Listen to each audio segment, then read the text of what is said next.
A very good morning to everyone. On behalf of the Civil Engineering Department at IPS Academy, Institute of Engineering and Sciences, Indore, I, Dr. Devanshi Jagwani, Associate Professor and Organizing Team Member of this AICTE Training and Learning Atal Academy sponsored 1 week online faculty development program on new approaches in geotechnical earthquake engineering, welcome you all. AICTE Training and Learning Atal Academy is established with a vision to empower faculty to achieve goals of higher education such as access, equity, and quality. Atal Academy conducts workshops, trainings, faculty development programs in thrust areas identified by AICTE. IPS Academy Institute of Engineering and Science is a UGC autonomous institute affiliated to RGPV. It is one of the leading private self-financing institutes devoted to imparting quality engineering education. The institute is established in 1999 and ranked 42 among the top engineering colleges in country, 32 amongst the private engineering colleges in country by Times of India, and is top preferred institute for education among self-financing institute in MP by CSR. So the oldest and most elegant branch of engineering profession is civil engineering due to the fact that it is related to almost all aspects of civilization. The department was established in 2004. Now we have MTech in structural engineering and construction and planning management. The department is equipped with more than 15 laboratories, a computer center for research and development, teaching, training and consultancy, 2 labs supported by MODROVs, weather station installed by department to monitor temperature, humidity, soil moisture, wind velocity, rainfall, etc. 3 patents approved and 12 books published by the department. 5 Limca book records registered by the students as well. The UG program is also accredited by the NBA New Delhi. With the hope that burning issues of soil surface interaction, liquefaction soil, engineering seismology, seismic hazard analysis, geospatial mapping, ground motion models, landslides, disaster management, seismic source characterizations, landslide hazard assessments, collapsing soils, dispersive soils, and so on, will be addressed to your satisfaction in this faculty development program we have gathered here today. We are indeed thankful and honored to have with us Dr. Surya Prakash as the guest of honor and also the um, um, faculty who will be taking the first session today. He is the professor at NIDM, Delhi.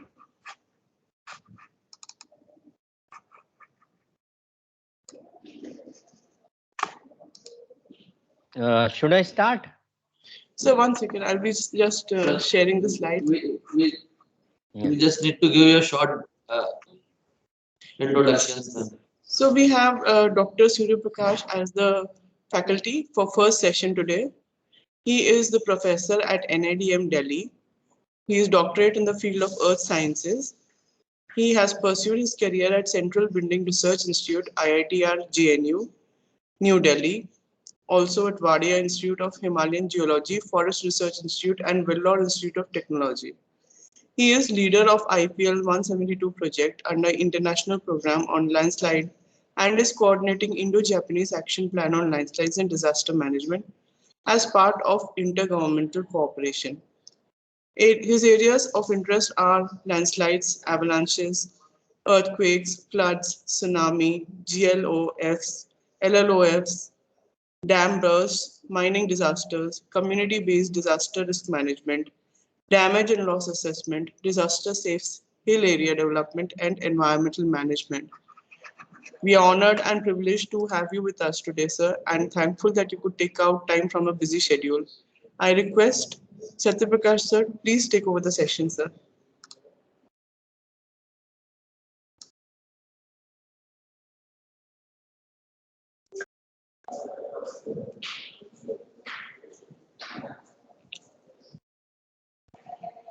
Sir? I have not yet received the sharing link, no? Sir, you are presenter now. Not yet. It's not activated. So you are already joined now. You can share it, sir. No, but that sharing link actually has to be activated. It's not activated. I cannot share the PPT. So we have activated from our side. I don't know why it is not activated here. Uh, Can you just turn it off and again try to give me present right? okay, sir. Okay.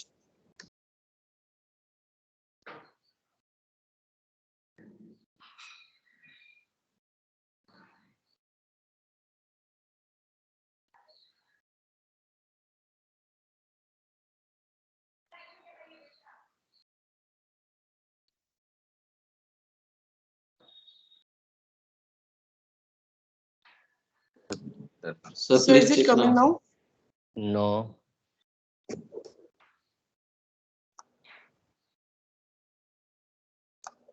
Or otherwise, if you allow, I can speak orally also.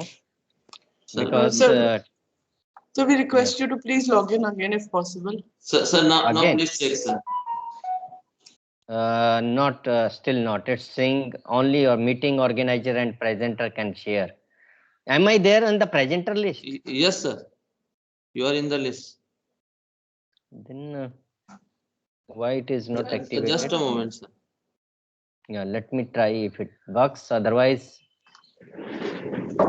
Good morning.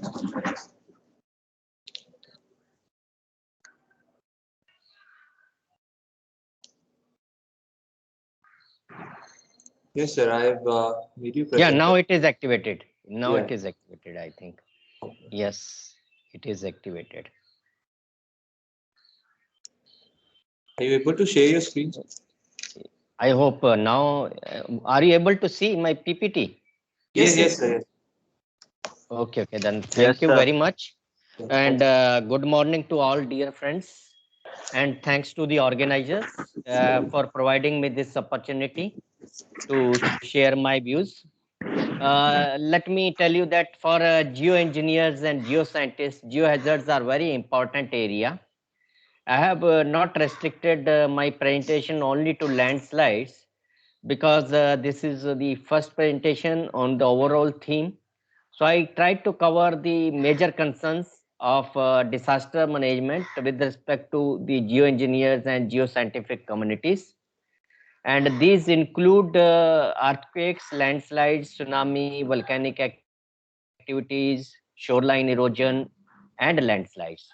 So I will start with the landslides first. And the scenario in the hills, as you can see from these photographs, is very severe in terms of the intense development, both horizontal and vertical, right? Whether it is east or the west. The previous landslide was, the photo was taken from Shimla area, and this is the developmental scenario of the Sir, northeast from the sir, Gangtok area.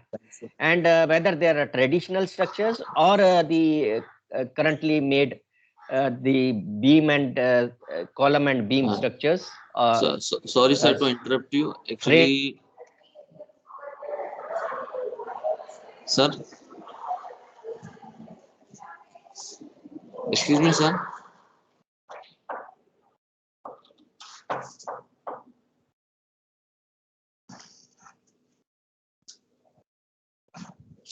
Sir, am I Million audible? square kilometer. Excuse me, sir. Yes. Sir, actually, Yeah. we are not able to slide, sir. It is. You are not able to hear. No, sir. See. We are not able to see the slides. We are able Please to see all the tell slides. me, Yes. Sir. you are able to see the slides or not? Sir, we are able to Is see it the slides visible? in all the slides at one time. Huh? So they are appearing as tiles. They are not appearing as individual slide. They are not appearing as individual? Yes, sir. We cannot see. We're just having an overview of all the sites. No.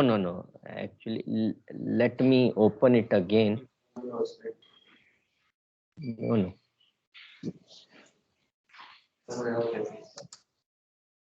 I actually made it. Now, are you able to see the single slide? No, sir, not yet, sir. Not yet. You see the. Actually ma'am उनको बोलो नीचे से 50% वो है. Sir, actually the zoom is 50% at the bottom, sir. I request you to make it 100% if possible. No, no, it's 100% at my side. Right side, right corner bottom. Sir, is it in the slideshow mode at your screen? Mhm. Slideshow. It is in the slideshow mode. So we are unable Let to see let it. me stop it again. Yes, sir. I'll please. make it first slideshow and then again I don't know, Then because if make it slideshow, no, it doesn't come back again. no, so you can share the screen, sir. I'm sharing. It's shared again, and now I'm sharing in the slideshow mode. Is it visible in slideshow mode now?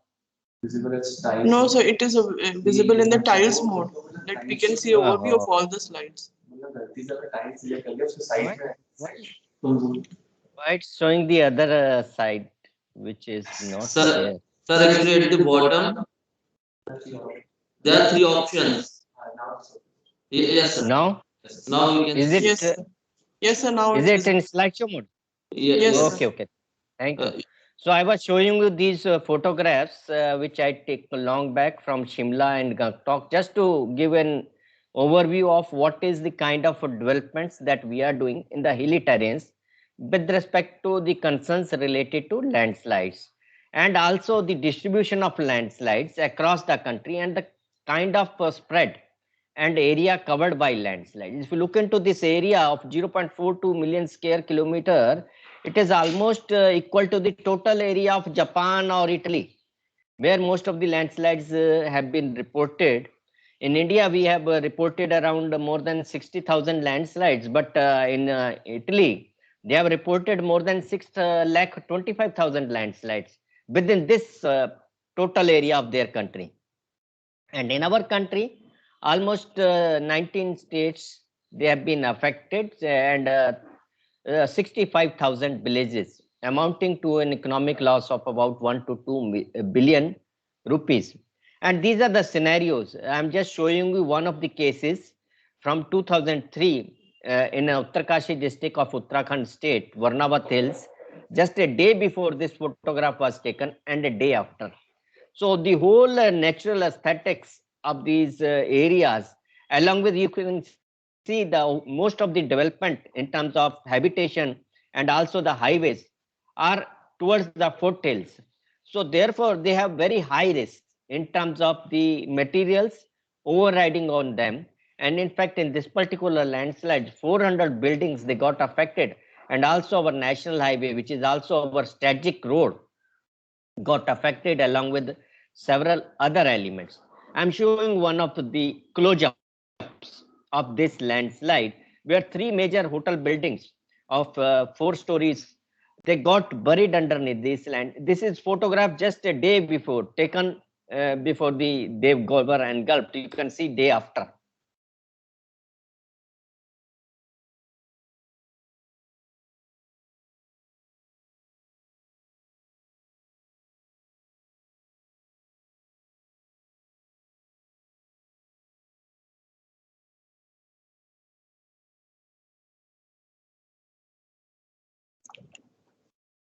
I think we lost the connection from sir side. Please wait.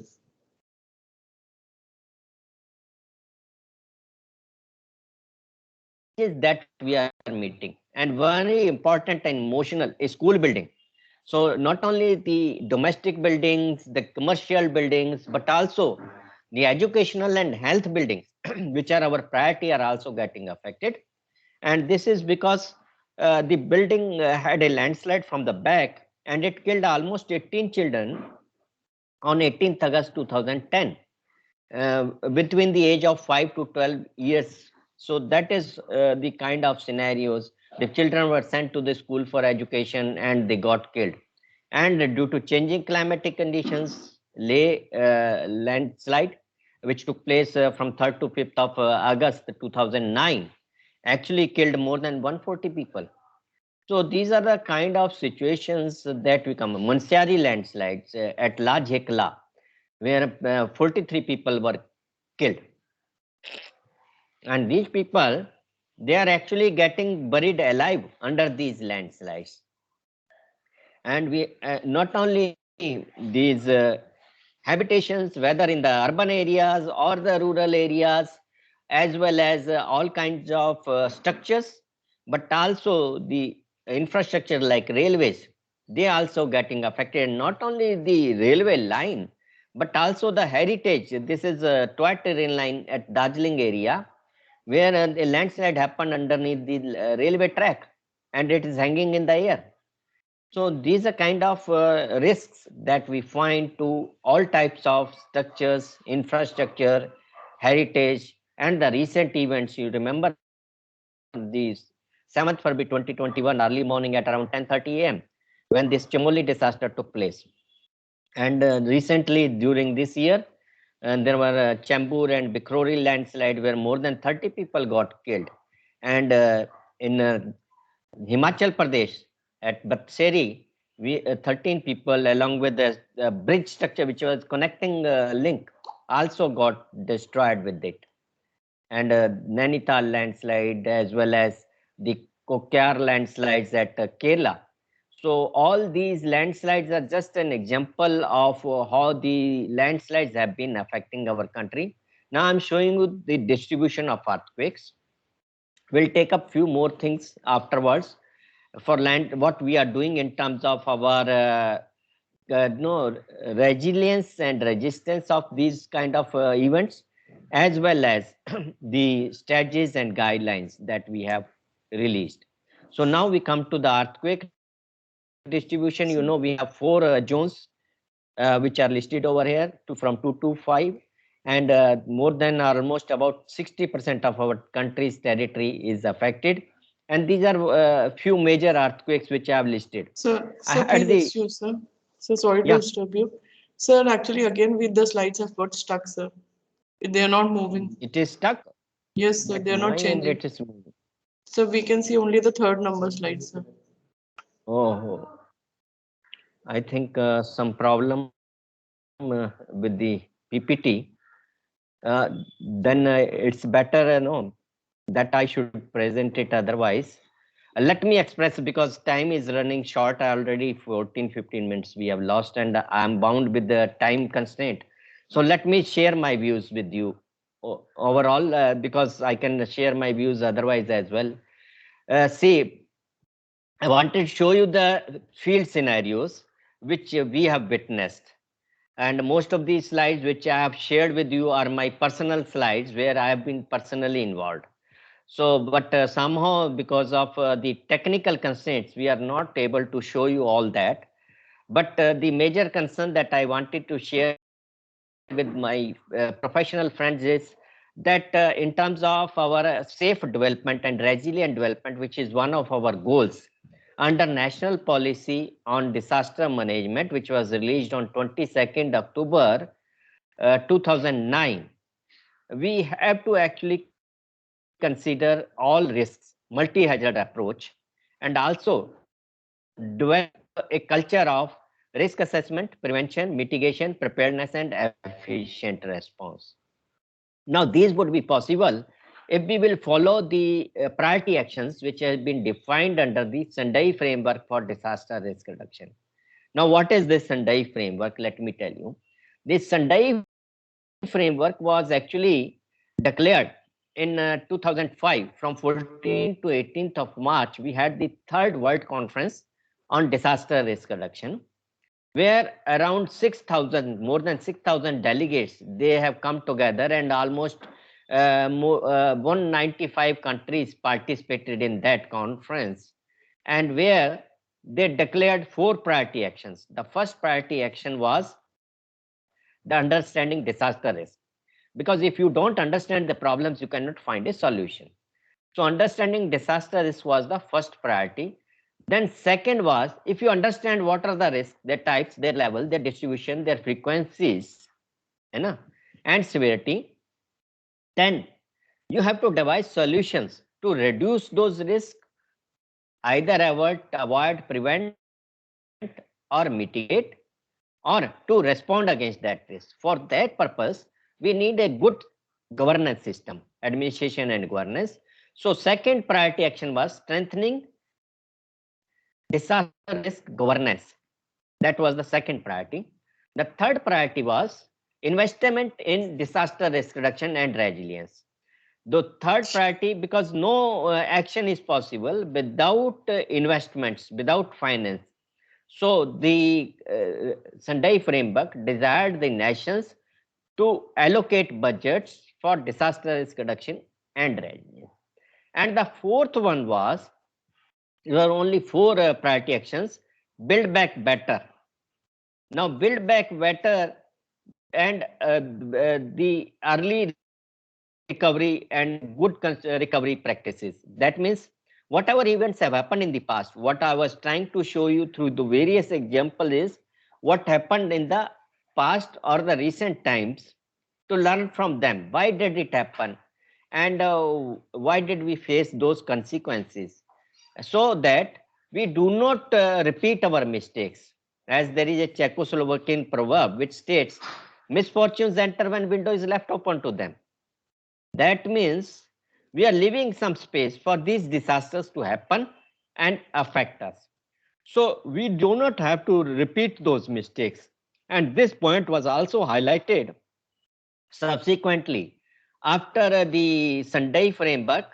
A 10-point agenda on disaster risk reduction was given by our Honorable Prime Minister Shri Narendra Modi ji during the first post-Sendai Asia Ministerial Conference, where more than 55 countries participated at New Delhi, and a 10-point agenda was given during the inaugural by the Honorable Prime Minister, in which one of the points was that the opportunities for lessons learned from the past events and the recent events of disaster should not be wasted.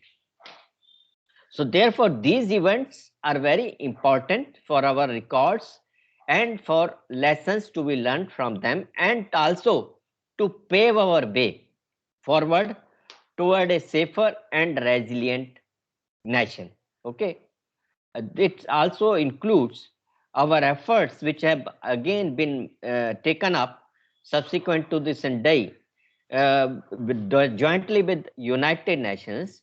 A coalition for disaster resilient infrastructure was established, and it again has its headquarters at Delhi, where the Prime Minister actually took these initiatives, and this establishment of coalition for disaster resilient infrastructure was taken up. Now, what I wanted to highlight, particularly for our geoengineering and geoscientific professionals, is that few disasters where we have strengths, where we have expertise, can be better taken up, and we can make all efforts to understand the risk related to them.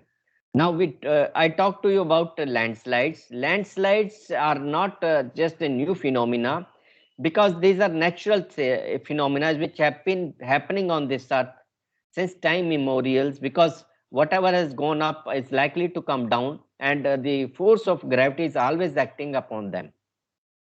But in the recent times, if you take up the Malpa landslides, which happened on the night of 18th August, it killed more than 200 people, and 3 task forces were actually constituted by our Department of Science and Technology, focusing on geotechnical perspectives.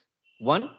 Second was on the environmental perspective, which was under the director G.V. Pant Institute. And the third was on the database related to landslides.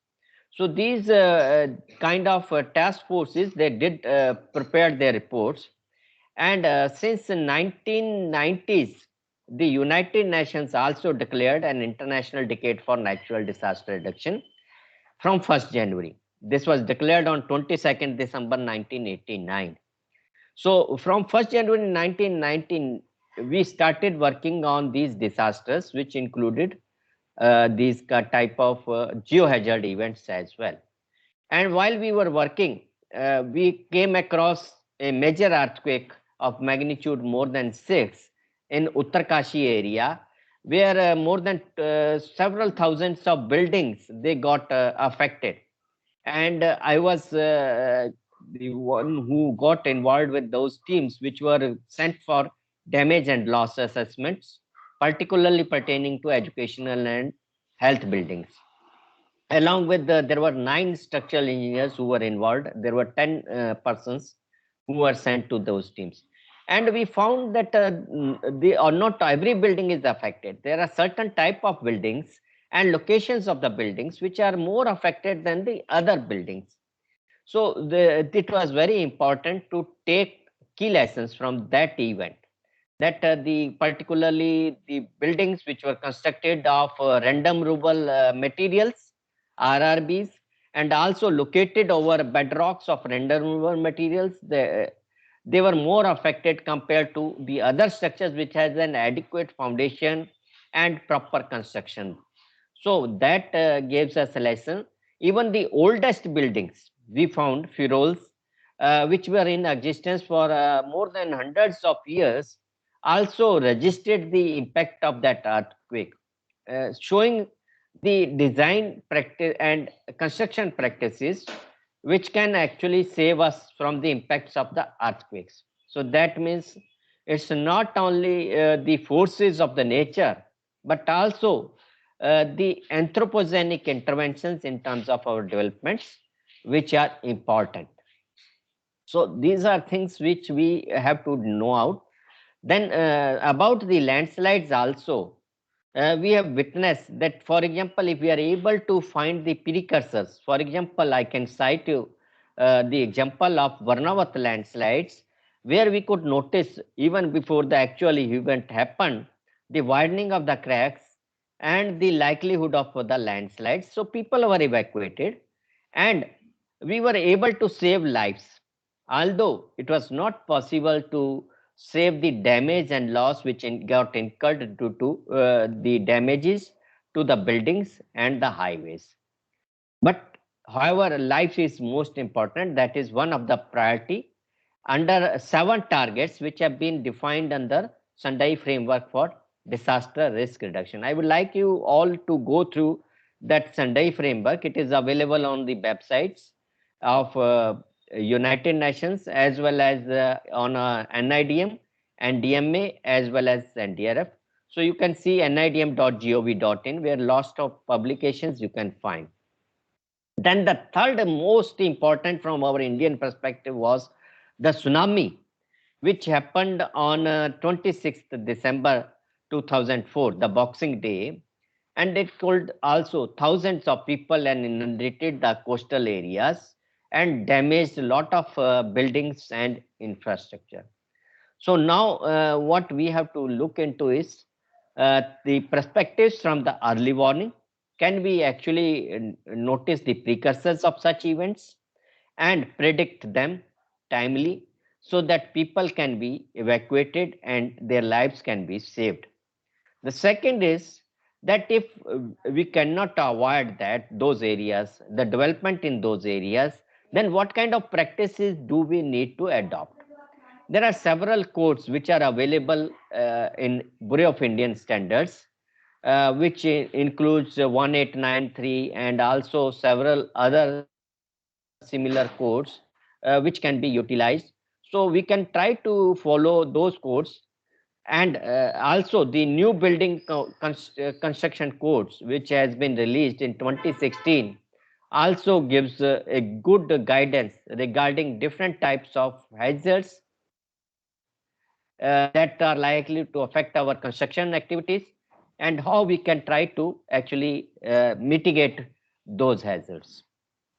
Then the last hazard that I would like to touch upon is the floods and the flash floods.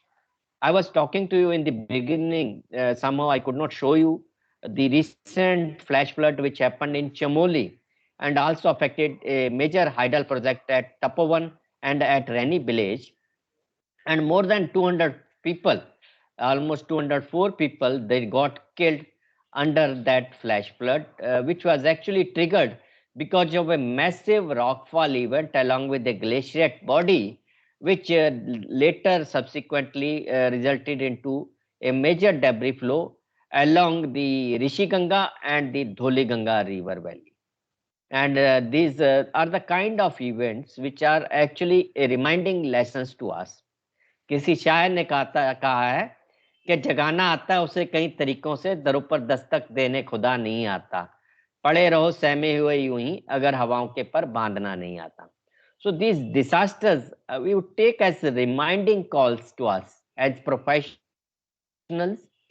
and we have to work in the directions where our fallacies have actually caused the losses or the damages to our structures.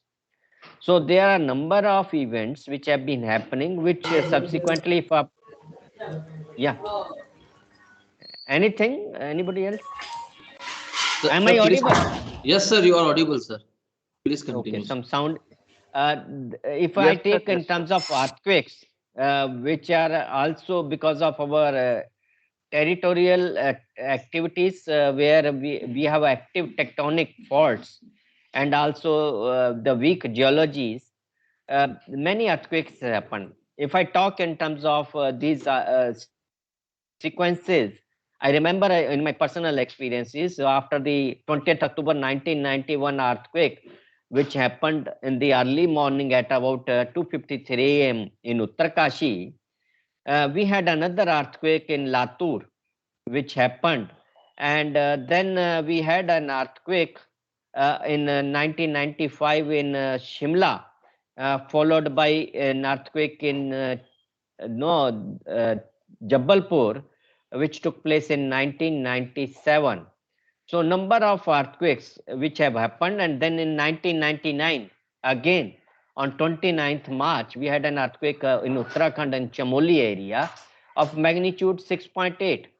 Now see the impacts of the sensitivity of the people, that now the earthquake which happened in Chamoli after the 1991 earthquake, which had a magnitude of 6.6, the impacts in terms of losses of life were not high. In Uttarkashi, we lost lives of more than 769 people, while in Chamoli, we lost just 103 lives. But the consequences in Latur, which was in fact a peninsular area where the earthquake of that magnitude of 6.2 was not expected, we lost almost more than 7,600 lives, human lives. So this indicates our actually sensitization, awareness, and preparedness, which are important in terms of safety of lives in earthquake. And subsequently, the Gujarat earthquake, which happened on 26 January, actually taught us more lessons in terms of our reconstruction and recovery policies and plans. So we did the best recovery work subsequent to the Bhuj earthquake.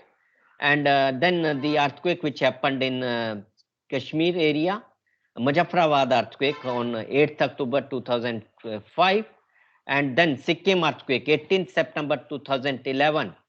I had personally felt that earthquake at Delhi. It was a Sunday evening around 6 p.m.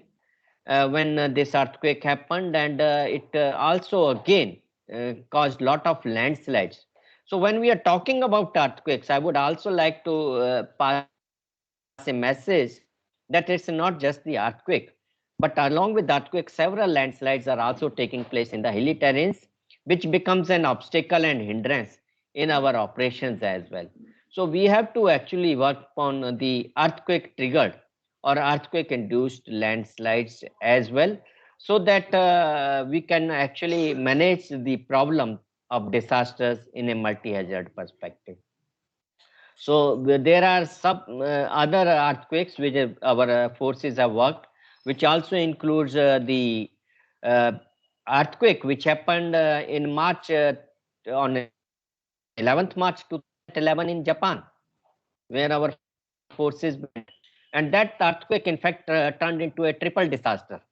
Not only the earthquake, it resulted into a landslide and later into a nuclear disasters. So similar consequences. Not only we have to learn from the events which are taking place within our country, but from the events which are taking place in other countries as well. I remember I had the chance to work in an earthquake which got triggered during February 2010 in the eastern province of Turkey, Elagi, where an earthquake took place, and many of the scientists from the Middle East Technical University, they visited those areas. I was by chance there at that time, and I had the opportunity to visit those areas, and I could find the impact of the earthquake which happened in Turkey were also similar to what we were witnessing in India, because that was a rural area and adobe constructions which were very adversely affected. So not only that, they are also faced landslides, which were very difficult to actually know identify in those areas. So similarities in terms of the events happening in other areas. For example, in 1999, when the earthquake took place in Turkey, they actually developed a catastrophic earthquake insurance pool, TCIP, Turkish Catastrophic Insurance Pool, to help people in terms of financial support after the damages to the buildings. Now, while they considered working on that in subsequent earthquakes, they found that the policy actually considered only the reconstruction, but not the disposal of the debris which is left after the damage and devastation, which itself costs very heavily. So those kind of events are subsequent lessons that we have learned. And not only these, Turkey or India or Japan, similar events. I remember the 12th May 2008 when the Sichuan earthquake took place in Sichuan area in China. A lot of damages took place, and they actually what they did, they preserved those areas. Now the way they worked upon those areas, they constructed a new village adjacent to those areas. Now they are using those areas which were affected by that Sichuan earthquake as a lessons learned, and the buildings are being kept intact, and this is a field museum and an exhibition for the people to learn from the past mistakes that they have made. In India, we also have to work in those directions. We have to actually create field museums, parks, exhibitions in our country to give lessons to the people about the various events which have destroyed our habitations and the infrastructure. I remember not only China did so, but even in Taiwan, when Kaikai earthquake took place in 1999, they actually created exhibitions and parks, and also kept memorials of those people who lost their lives, so that people remember that these are the people who belong to them, they lost their lives due to the mistakes that were done in our construction practices. So all these are very, very important. These are issues that I wanted to touch upon. Other issues which I want to discuss is the impending risks. Disasters are not over with single episodes. They sometimes leave other events to happen in future. For example, I tell you the example of the recent Chamoli disaster which happened. Now, this Chamoli disaster actually led to formation of a lake in the upstream area, upstream of the Rani village, about 4 kilometers of that in the Rishiganga valley, due to the creation of a dam by the debris which was brought from the Gori Rishiganga, that river, Dholiganga sides, and blocked that Rishiganga. Now, this landslide dammed lake is likely to get burst at some time due to pressure of the water which is getting stored in upstream of that area. And if it gets break, that lot of flood water will come and it is likely to cause damage and loss to the downstream elements. Now, how to take care of such breaching? I remember the case which happened in September 1893 at Gona, when the Brahi river was blocked. And during that time, the Britishers actually kept a complete watch manually and laid down a telegraph line. At that time, telegraph was just invented and they utilized that. And they got information from there. In 1894, that lake got burst. And the height of that lake was even more than the height of the TD Dam. It was almost 300 meters. So that is the kind of disasters that we are likely to face. And then the kind of monitoring and early warning systems that we need to establish in those areas to protect the people, to help them save their lives, and also prepare ourselves for an efficient response. So similarly, now with the climate change, you may be listening a lot. Now Glasgow has just happened. It ended on 12th of November. And our Honorable Prime Minister had also visited and participated along with a team where the discussions went on the rapid rise of melting of the glaciers due to rise in overall average global temperatures. Now, the rapid rate of rise of glaciers means lot of discharge in the river systems, and also the formation and the volume of the water in glacial lakes, where these can actually get burst because of that pressure. You may recall back the event which happened on the 15th and 16th of June 2013, the Kedarnath tragedy. Now, the Kedarnath tragedy, if you remember, there were two major reasons which were cited. One was the influx of the easterlies and the westerlies at the monsoons. And also, the second was the bursting of the Gandhi Sarovar, the Choravari lake, which led to a lot of water in the Mandakini river and the Saraswati river. So these met together and caused lot of landslides because of the toe erosion of the slopes along the river side, and also damaged lot of buildings. Now 2013, you remember, we lost thousands of lives. Many went missing, and therefore taught us a lesson even in pilgrimage and tourism as well. So I touched upon several issues with you that while we are going for constructions and developments, we must consider the likely hazards which may impose risks to these structures, their functions, and the occupants. And therefore, we need to actually not only consider the individual structures, but even the regional perspectives in terms of town and country plans. Hardly you can find proper guidelines and procedures pertaining to regional developments in the hilly terrains specifically, or even in the coastal zones. There are coastal zone regulations, but still they do not meet all the requirements, and despite the best practices and the initiatives which have been taken up by our government of India in terms of National Cyclone Risk Mitigation Project, and also for all other hazards, we have our national guidelines. We have a Disaster Management Act 2005 and other such procedures and manuals, mechanisms which have been defined.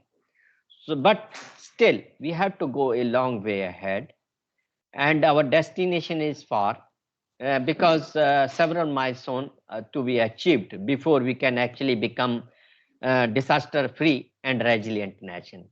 So, our goal of the national policy is zero casualty, but that can only be achieved if we actually live in harmony with the nature and try to follow the best practices for safe, and resilient constructions. Our codes, standards, and manuals do provide us some guidance, but a large-scale risk assessment is very, very important, because ultimately the constructions are done at the grassroots levels, and that would be only possible if we will look into that perspective. So friends, I tried to touch upon the various issues, concerns, and opportunities related to geohazards risk management. And we have to actually, Sendai framework also emphasizes the collaborations which are required within different stakeholders and within different countries. So we have to work together and learn from each other, so that globally, because nowadays no, Earth is considered a global village because the mobility is very high. And you must have learned from the COVID-19 recently how it has spread out in very short period of time and affected large masses and numerous countries, which became a huge challenge for our disaster managers as well as the health departments. So therefore, we have to actually look into all kind, not only the disasters likely to happen within our territories, but also cross-border territories. You remember when the Kosi floods took place because of a landslide which took place in Nepal. And similarly, there are many other challenges. I remember the Parechu Lake incident, which happened way back in 2004 and 5, when a lake formed in Tibet area, which is under the administrative territory governance and of China. And that Parechu Lake got burst, and the whole of water came in our Satluj Valley, and many of our structures got affected. So it was around June 2005, if I remember correctly. And naturally, we could actually use our remote sensing techniques and technologies and decipher the likely impacts of that event and avert loss of life, although it is not possible to avert the economical and infrastructure damages due to the fixed elements in those places. However, I would say that we must be taking all our steps towards our journey for disaster risk reduction and resilience, and we will try to achieve our goals of the national policy for zero casualty, disaster free and resilient nation. किसी शायर ने कहा है कि मंजिलें उन्हीं को मिलती हैं जो सफर अख्तियार करते हैं, ऐसे मुसाफिरों का तो यारो रास्ते भी इंतजार करते हैं. So I wish you all the best in your all efforts. I hope more detailed conversations will be there. So due to my shortage of time, I have to actually go to some other platforms. So I'll regret that I could not show my PPT, but I have tried to express my views and share my experiences overall. And wish you all the best in your endeavors. And we are always there to support such endeavors. And all the best. Ultimately, I would say for my professional colleagues that actually we have to change our attitudes, not only looking for short-term gains and immediate and faster developments, which are often taking place in a non-systematic, unscientific manner sometimes. Rather, we have to be proactive in following the risk-resistant technologies. May not be having a risk-proof technologies. So we have to change our attitudes for that. And lastly, I would end up saying that नजर बदलो नजारे बदल जाएंगे, सोच बदलो सितारे बदल जाएंगे, कश्तियों को बदलने की जरूरत नहीं यारो, दिशा बदलो किनारे बदल जाएंगे. Let's move from risk to safety. Thank you very much, and I thank the organizers for providing me this opportunity, and I wish them all the best for the program. Thank you very much, sir. And Thank you, sir. Because of your prior commitments, also you gave us time and enlightened us with your knowledge. And sir, we will be very happy and honored to collaborate with you, not in spreading the knowledge, but also in research work also, sir. So thank you very much, Uh, sir. Thank you, and thanks to all. I'll have to leave now. Yes, Okay. sir. Yes, Thank sir. Thank you very much, sir. Thank you, sir. So because of prior commitments, Sir had a very short duration, and still he agreed to enlighten us regarding the risk assessment aspect. And as rightly said by Sir, that we need to learn from the experiences that have already happened. So it is important in future to take those experiences and then only move our steps forward. So I request the present Research and Development Dean and also the head of the Department of Civil Engineering, Dr. Amit Sharma, sir, to please address the audience and also to brief the schedules. Thank you very much, ma'am. Respected faculty members, organizing members, Mr. Vijay Baradia, Mr. Mohammad Naseem, Mr. Pratyush Motwani, Dr. Devanshi Jagwani, and dear participants. First of all, because of shortage of time with us, we will keep this session after the lecture of Surya Prakash sir. First of all, I welcome you all on the first day of 1 week online AICT sponsored Atal FDP on new approaches on geotechnical earthquake engineering. I am very thankful to AICT for sponsoring the workshop and to our president, Architecture Achal Chaudhary sir, for providing the infrastructure to conduct the workshop, and our principal, Ma'am Dr. Archana Kirti Chaudhary and Dr. A.G. Kothari sir, for guiding us throughout the time. Basically, geotechnical earthquake engineering may be defined as the subspecialty within the field of geotechnical engineering that deals with the design and construction of projects in order to resist the effect of earthquakes.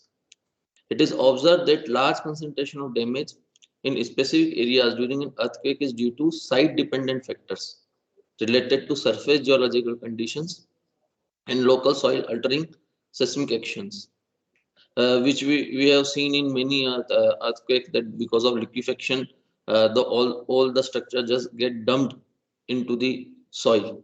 So this is an example of, or this is a field of geotechnical earthquake engineering. So to reduce the gap and transfer the knowledge, many workshops and technical lectures have been conducted to bring the awareness among the professional engineers. The present workshop is designed to have a broader view on the various aspects of geotechnical engineering interlinked with earthquake engineering. The 1 week workshop aims to address this burning issue by bringing forth students, academicians like you, research scholars, and industrialists, and conduct brainstorming session, which we have already taken one session under a common roof. So I welcome you all participants also to conduct research work related to geotechnical earthquake engineering at our institute, as we are having major equipments such as loading frame of about 110 capacity, uniaxial shack table. Now the two more instruments, one is biaxial shack table and another one is hydraulic actuator, are very soon installed in our state-of-art lab, heavy structure lab under Modrops, which is again funded by AICT. So once again, I welcome you all. Now, regarding today's session, the next session will be taken by Dr. Nilima Satyam from IIT Indore, and the last one, that is after lunch from 2 to 3:30 p.m. is taken by Dr. Vasily Golubya, who is our partners in research as well as in spreading knowledge, as we are taking his guidance, not only him but also Nilima Satyam madam guidance from time to time. So you will the two more sessions are here, which you have to attend. And right now, the second session will be started at 11:30 a.m. So at presently, if possible, you can attend that inaugural function, which is taken place at AICT. I am sharing the link with you, and at 11:30 sharp, we will again meet for the second session. That inaugural session is for the around 79 FDPs, which are coming under Atal FDP. So they have different starting times, but most of them are starting from 6th only. So I request you all to attend that inaugural session also. Thank you very much. And we will meet again at 11:30 sharp. I am sharing the link with you. So participants can find the link in the chat box for the inaugural session of 79 FTPs, ATL FTPs, which are, Attendance link is there also. yeah, we have also shared the attendance link in the chat box for the first session. You can please fill in the form which is shared to you. I thank Amit Sharma sir for the wonderful motivation and enlightenment. The FDP is of total 5 working days. There will be 15 technical sessions, 3 sessions each day from 10 a.m. to 4 p.m. with 1 hour of lunch break. We hope that you might have received the schedule in the WhatsApp group by now. Each session is approximately of 1.5 hours with eminent speakers like Dr. Surya Prakash from NIDM Delhi. He just gave the session. Dr. Linima Satyam from IIT Indore. Dr. Vasily Golubev from Moscow Institute of Physics and Technology, Russia.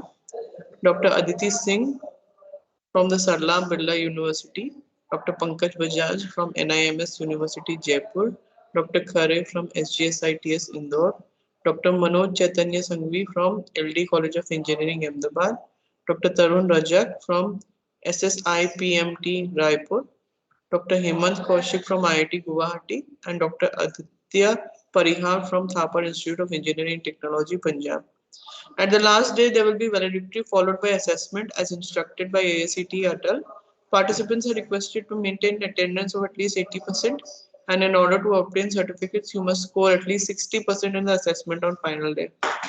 With this, we request you to please join the inaugural session, which is happening at the AICT Atal website. YouTube link is shared to you, and we will be meeting for the next session at sharp 11:30 am. Dr. Nilima Satyam from IIT Indore will be taking the session. Thank you so much.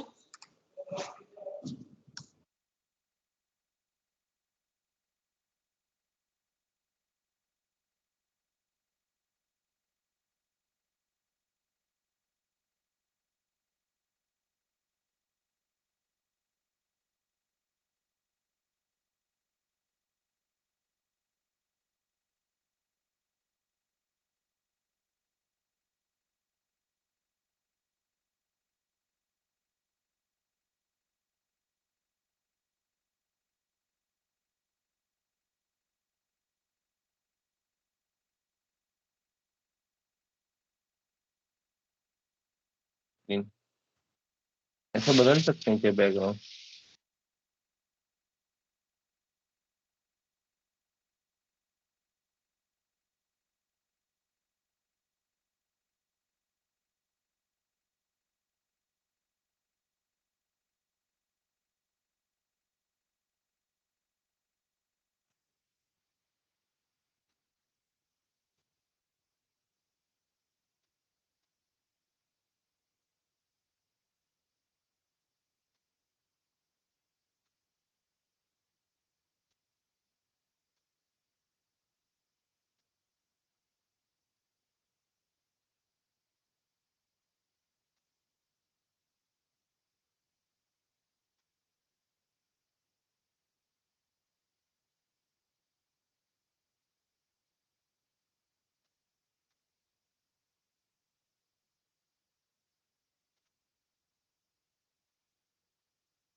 अपन एक काम करते हैं, इधर पे ये ले लेते हैं।